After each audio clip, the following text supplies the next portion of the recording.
the Global Innovation Summit by Ideagen 2020. Excited to have KPMG's Mark Fitzgerald and Mike Hayes with us today. Mark and Mike, welcome.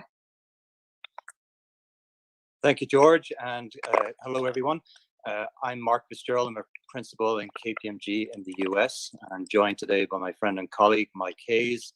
He is our global head of renewables. We'd like to take the next 10 or 15 minutes or so to have an important discussion around climate change, and particularly in the age of COVID, and what considerations or consequences COVID has had on the climate change agenda and discussion. So let's dive straight in. Mike, if we can start by a level set, if we can bring you back to January, and particularly the Davos meeting at the end of January.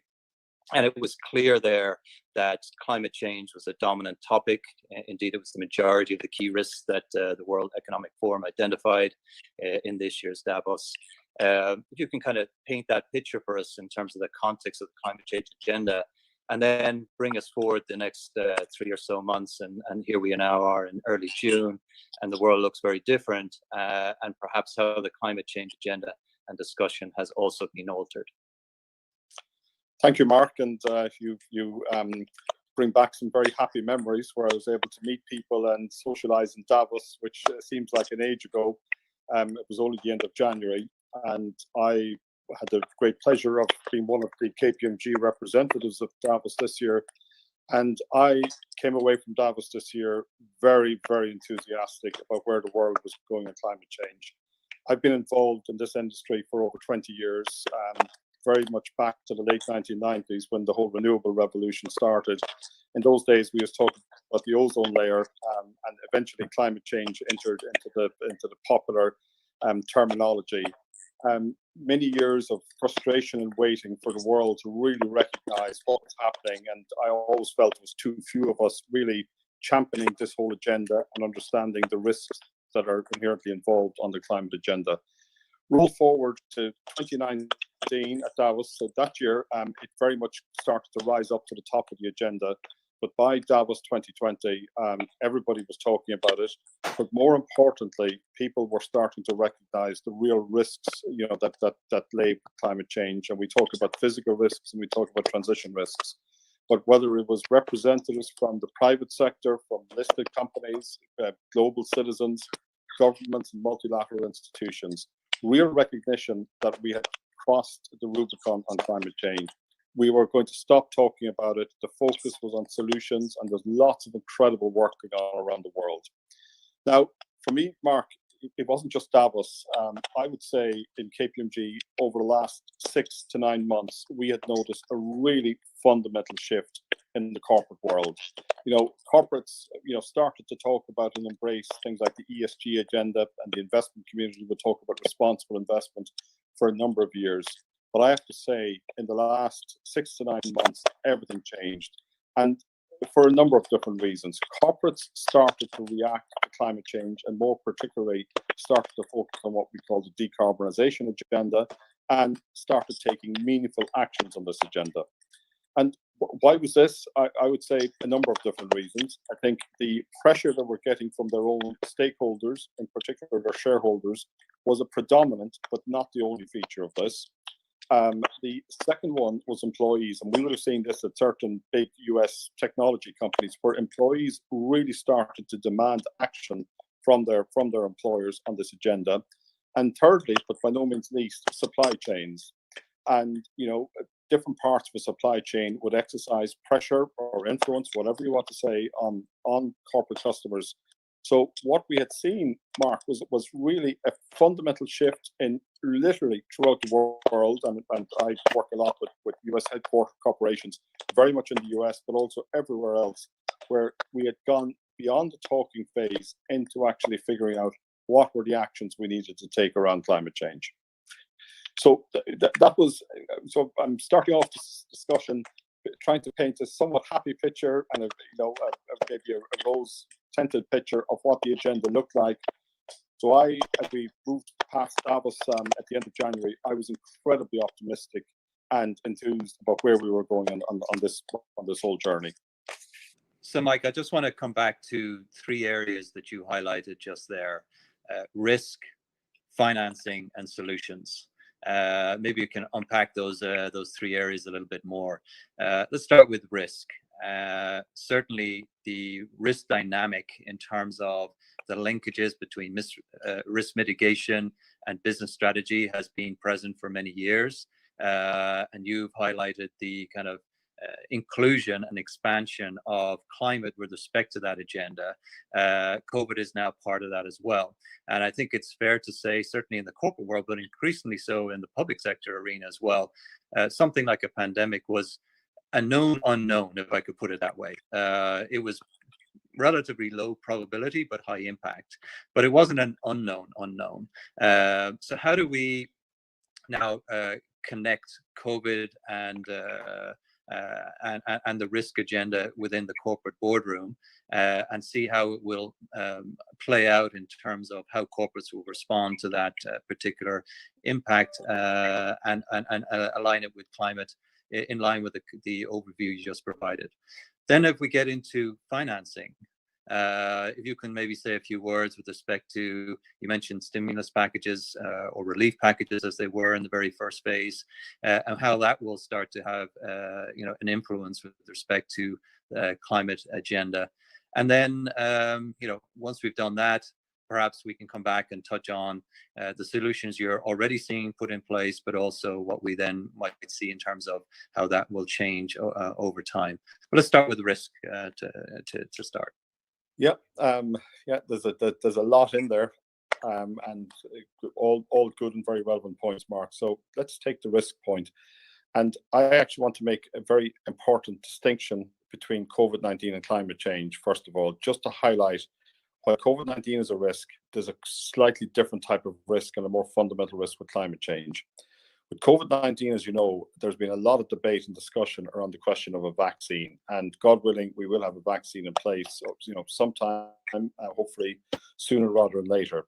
However, I've been known to make the quote, there is no vaccine for climate change. And the problem with climate change is the only vaccine is by taking action now.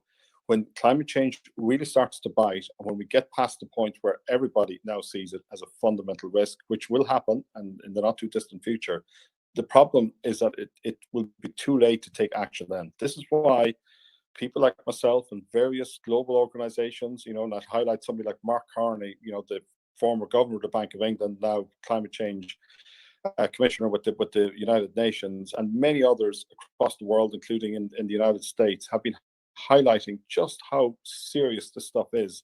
But unfortunately, none of these people have been listened to. I hope we now learn that with COVID-19 at least we will get to a solution, but the parallel with climate change differs in this one respect. We better take action today on climate change or nothing's going to happen. So the risk issue is now, as I said a couple of minutes ago, very much part of the corporate agenda, and clearly it's very much part of the public sector agenda as well. Because in KPMG, we get asked by public sector to actually identify and measure climate risk as much as we do from the private sector. The big challenge we have on the risk area, Mark, is actually measuring and quantifying it. Everybody likes to put a figure on it. Now, for me, I'd like to point out to a corporate client, you are carrying a very fundamental climate risk on your books. But when it comes to measuring that is actually a more challenging thing, because you've got to look not just at the physical impact of climate change, but you've got to look at the impact it has on the business of that corporate. It's got to look at what it means for its employees, its investor base, and also, more importantly, its supply chain and its own business models. Business models are going to change fundamentally because of climate change. But again, I go back to the parallels. What are we seeing with COVID-19? Business models will change as a result of COVID-19. So we're really, COVID-19, and while there are lots of negatives, it's actually shone a light into the real issues we will have to think about over the next number of years on climate change. So there are going to be a lot of boardroom discussions, Mark, addressing in the more immediate term the COVID-19 risk, but over the longer term the climate risk. So let me just park the risk question, and you asked me to deal about the financing environment and solutions, and I want to make a number of points about financing in particular, and two different aspects. if I go back to the climate agenda, I've always said the climate agenda is actually only about three fundamental areas we should be focusing on to do something. The first one is government policy.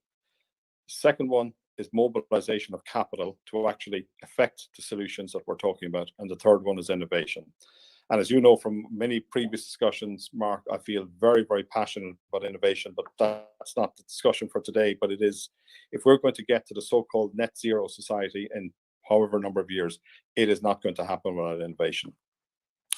I want to come back to the other 2 points I made, mobilization of capital and government policy. And there's huge confusion here. Governments keep thinking that their job is to provide the capital to actually make the sort of the transformative changes that are required to affect climate change. Yes, we require government to provide some capital, but the reality is that the private capital markets are more than willing to step up to the plate and provide the funding to actually finance all of the different transformative new model business solutions we're going to need to implement. However, they will only do that when the right type of government policies and legislation are in place. So actually, you know, governments think that they have to embrace both the policy and the funding piece of it. My message to governments is please think, certainly over the longer term, please think about policy, because without the right policy environment, the private investment world will not participate. I'm not, just to be clear, I'm not saying that we don't need public money. We absolutely do, but we need to be using that public money to leverage private money. So having made that point, I do want to come back to the more immediate term where, you know, everybody's going to think twice about spending money, certainly over the short term, and why you mentioned in your opening monologue about, you know, recovery packages and the so-called green recovery. I am delighted to say that in my own part of the world, in Europe, the European Union is once again taking the lead. They are making it very clear that their stimulus package is going to be fully baked into their so-called Green Deal. And we will actually, over the next number of weeks, see a number of announcements from the European Union on this.